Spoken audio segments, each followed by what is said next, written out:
Сәлеметсіздер ме? Үшінші сабақ. Мереке құтты болсын. Сабақтың мақсаты ұлттық мерекелермен танысу, тірек сөздер арқылы тілек айту, жазу. Бүгінгі сабағымыз мереке жайлы, сонымен қатар тілек айтып үйрену. Сегодня мы с вами, ребята, поговорим на тему праздников и вместе с тем, какие же пожелания мы можем говорить друг другу. При поздравлении вы можете использовать слова «мереке құтты болсын» немесе «мерекеңізбен құттықтаймын». Мәтінді оқы. Қимылды білдіретін сөздерді тап. Прочитай текст. Найди в тексте слова, обозначающие действия. Қазақстанда мереке көп. В Казахстане много праздников. Біз мерекеде бір-бірімізге сыйлық береміз. На праздниках мы друг другу дарим подарки. Ашық хат жазамыз. Пишем открытки. Жақсы тілек айтамыз. Говорим хорошие пожелания. Мереке құтты болсын деп құттықтаймыз. Поздравляю с праздником. Говорим друг другу. Мерекелік дастархан жасаймыз. Накрываем праздничный стол. Ет асамыз. Варим мясо. Бауырсақ пісіреміз. Печем бауырсаки. Ең үлкен мереке Наурыз. Самый большой праздник – это Наурыз. Наурызда Наурыз көже пісіреді. На Наурыз всегда готовят Наурыз көже. Думаю, вы все знаете, имеете представление, что это за блюдо. Это казахское национальное блюдо. Его обязательно готовят на Наурыз. При приготовлении Наурыз көже, как вы уже догадались, туда добавляют 7 различных ингредиентов. Енді келесі тапсырмамыз. Қимылды білдіретін сөздерді тап дейді. Следующее задание у нас к тексту идет. Найти слова, обозначающие действия. Слова, которые обозначают действия, у нас отвечают на вопрос не істейді, не істейміз. Енді сондай сөздерді табамыз. Бастаймыз. Бірінші. Не істейміз. Сыйлық береміз.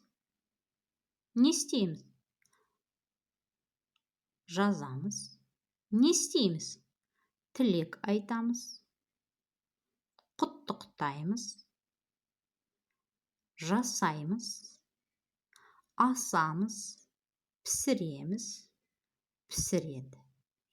Осы сөздердің барлығы қимылды білдіреді. Все эти названные слова обозначают действия. Жаңа сөздер. Құттықта. Поздравляй, поздравь. Ашық хат, открытка. Бір-бірімізге, друг другу. Ас, еда или же блюдо. Мерекеде не істейміз. Сурет арқылы сұраққа жауап береміз. Что мы делаем на праздниках? Ал сонымен мерекеде не істейміз? Дұрыс айтасыңдар. Мерекеде бір-бірімізді құттықтаймыз. На праздниках мы друг друга поздравляем. Мерекеде арнап ас дайындаймыз. Специально для праздника готовим блюдо. Мерекелік дастарханның басында ас ішеміз. И садимся все за праздничный стол. Мерекеде айтылатын сөздерді тап. Найди слова, которые можно использовать во время праздников. Келуіңмен, с приездом. Мереке құтты болсын. Поздравляю с праздником. Сау бол. До свидания.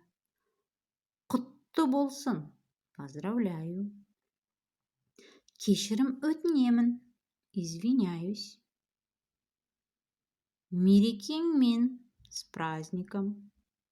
Кешіріңіз, өтіп кетейінші. Извините, можно пройти? құттықтаймын, поздравляю. Ал енді өздерің атап шығыңдар мерекеде айтылатын сөздерді.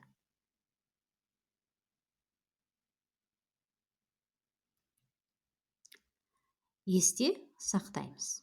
Теперь, ребята, вам надо будет запомнить данные праздники. 1 қаңтар – жаңа жыл. 1 января – Новый год.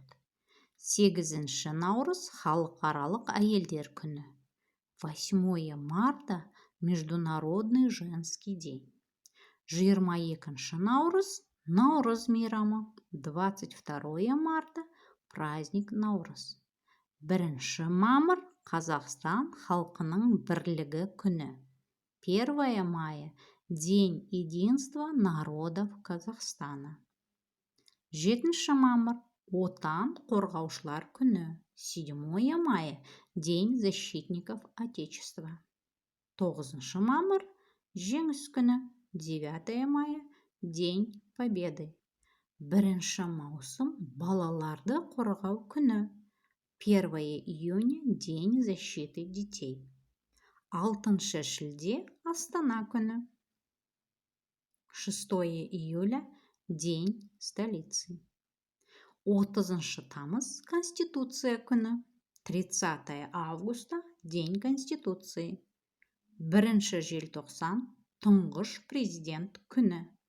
1 декабря – День первого президента.